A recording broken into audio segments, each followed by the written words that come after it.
नमस्कार, आपका स्वागत है आपके चैनल आरोग्य भारत में। आज की वीडियो में हम बात करेंगे रोग एवं आरोग्य के कारणों के विषय में कि रोग होने का कारण क्या है और एक व्यक्ति के स्वस्थ रहने का कारण क्या होता है। काल, अर्थ तथा कर्म के हीन योग, मिथ्या योग एवं अति योग रोग या रोगों की उत्पत्ति में एकमात्र कारण होते हैं तथा काल, अर्थ और कर्म का सम्यक योग आरोग्य स्वस्थ रहने का एकमात्र कारण होता है। देखिए, काल, अर्थ तथा कर्म, इनको हम समझेंगे कि आयुर्वेद के अनुसार काल क्या है, अर्थ क्या है, कर्म क्या है।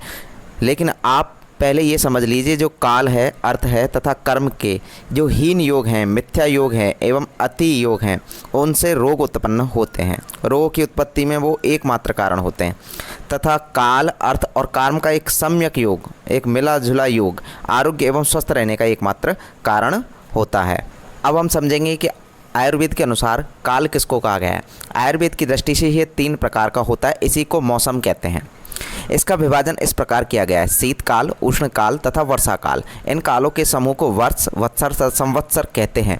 यहाँ इन्हीं 3 कालों से संबंध है। इन कालों में क्रमशः शीत, उष्ण, वर्षा का अधिक होना अति योग है, थोड़ा होना हीन योग है और अपनी सीमा के विपरीत होना मिथ्या योग है। जैसे कि आप समझ रहे हैं कि इन तीनों कालों में जो वर्षा जो होती है उसका अधिक होना तो अति योग है और थोड़ा होना हीन योग है और अपनी सीमा के विपरीत होना मिथ्या योग है।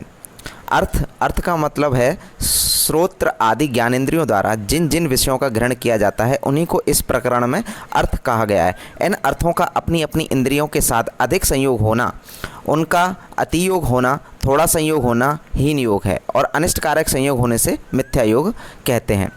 तथा कर्म को आयुर्वेद के अनुसार क्या बताया गया है? वाणी, मन एवं शरीर की प्रवृत्ति या चेष्टा का नाम कर्म है। आयुर्वेद क्या कहता है, कर्म क्या है? आयुर्वेद के अनुसार वाणी, मन तथा शरीर की प्रवृत्ति या चेष्टा का नाम कर्म है। तर्क संग्रह, यह कर्मत्व भी हमारा उपकारक है। उक्त तीनों के या 2 के अथवा 1 के कर्म की अधिकता का नाम अति योग है। कर्म की कमी को हीन योग तथा अहितकर या हानिकारक कर्म के योग को मिथ्या योग कहते हैं। इस प्रकार काल, अर्थ तथा कर्म के अति योग, हीन योग, मिथ्या योग किसी न किसी रोग को उत्पन्न करने में कारण होते हैं। उक्त अति योग अधिक शारीरिक एवं मानसिक रोगों की उत्पत्ति का कारण होते हैं। शीत, उष्ण एवं वर्षा का अति योग, हीन योग, मिथ्या योग प्राकृतिक रूप से भी देखा जाता है और मानव द्वारा भी किया जाता है, किंतु फल दोनों का रोग उत्पत्ति में कारण होता है।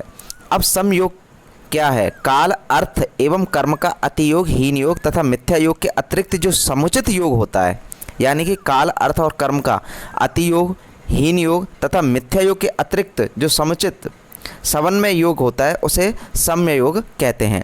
यह आरोग्य स्वास्थ्य वृद्धि का कारण होता है। इसका विशेष विवरण आचार संहिता में, सुश्रुत संहिता में भी मिलता है। यही विषय अष्टांग संग्रह के 5वें अध्याय में भी है। इस विषय को चरक की दृष्टि से देखें। इन कर्मों को महर्षि चरक ने प्रज्ञापराध की संज्ञा दी है, अन्यथा बुद्धि प्रधान मानव इन कर्मों की ओर कैसे प्रवृत्त हो सकता है। अब हम जानेंगे रोग एवं आरोग्य में भेद क्या है। वात, पित्त, कफ इन तीनों दोषों की विषमता या विषम अवस्था का नाम रोग है। यानी कि वात, पित्त, कफ ये 3 दोष शरीर में होते हैं, इनकी विषमता या विषम अवस्था का नाम रोग होता है। अर्थात दोषों के विषम, किसी का बढ़ जाना और किसी का घट जाना हो जाने से किसी न किसी प्रकार का रोग उत्पन्न होता है और जब उक्त दोष समान स्थिति में रहते हैं तब आरोग्य की प्राप्ति होती है। जब ये तीनों दोष शरीर में समान स्थिति में रहते हैं, ना कोई बढ़ा हुआ होता है ना कोई घटा हुआ होता है, तब आरोग्य की प्राप्ति होती है, अर्थात मानव सुखी रहता है। दोष या दोषों की विषमता अर्थात तीनों में से 1 या 2 दोषों का बढ़ जाना या घट जाना, इसकी विषमता को सम व विपरीत भाव कहा जाता है। यहाँ दोष शब्द रोग का अंतरंग यानी कि भीतरी कारण मात्र है।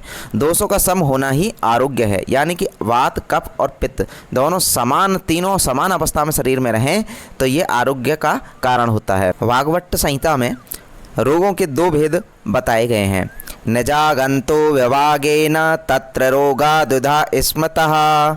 रोगों के 2 भेद। सामान्य रूप से रोग 2 प्रकार के होते हैं: निज, वात आदि भीतरी दोषों की विषमता से होने वाले, तथा अगंतुज, अभिघात आदि बाहरी कारणों से होने वाले। महर्षि चरक के शब्दों में रोगों के 2 भेद इस प्रकार कहे गए हैं। तो आज की वीडियो में आपने जाना रोग एवं आरोग्य के कारण तथा उनके अंदर भेद क्या है, संक्षिप्त में बताने का प्रयास किया गया है। आपके इस चैनल को ज़्यादा से ज़्यादा शेयर करें, सब्सक्राइब करें व दूसरों से भी कराएं। इसी प्रकार की आयुर्वेद संबंधी अच्छी अच्छी जानकारियाँ हम आपको वीडियो में लाते रहेंगे। किसी प्रकार का सुझाव व प्रश्न होने पर कमेंट सेक्शन में लिखें, उसका उत्तर आपको अवश्य दिया जाएगा। तथा सब्सक्राइब करके बेल आइकन दबाना ना भूलें, ताकि जो भी नई वीडियो आए उसका नोटिफिकेशन आपको मिल सके। तो इसी प्रकार की अच्छी अच्छी वीडियोस हम आपके लिए लाते रहेंगे। तो फिर मिलते हैं अगली वीडियो में, तब तक के लिए नमस्कार।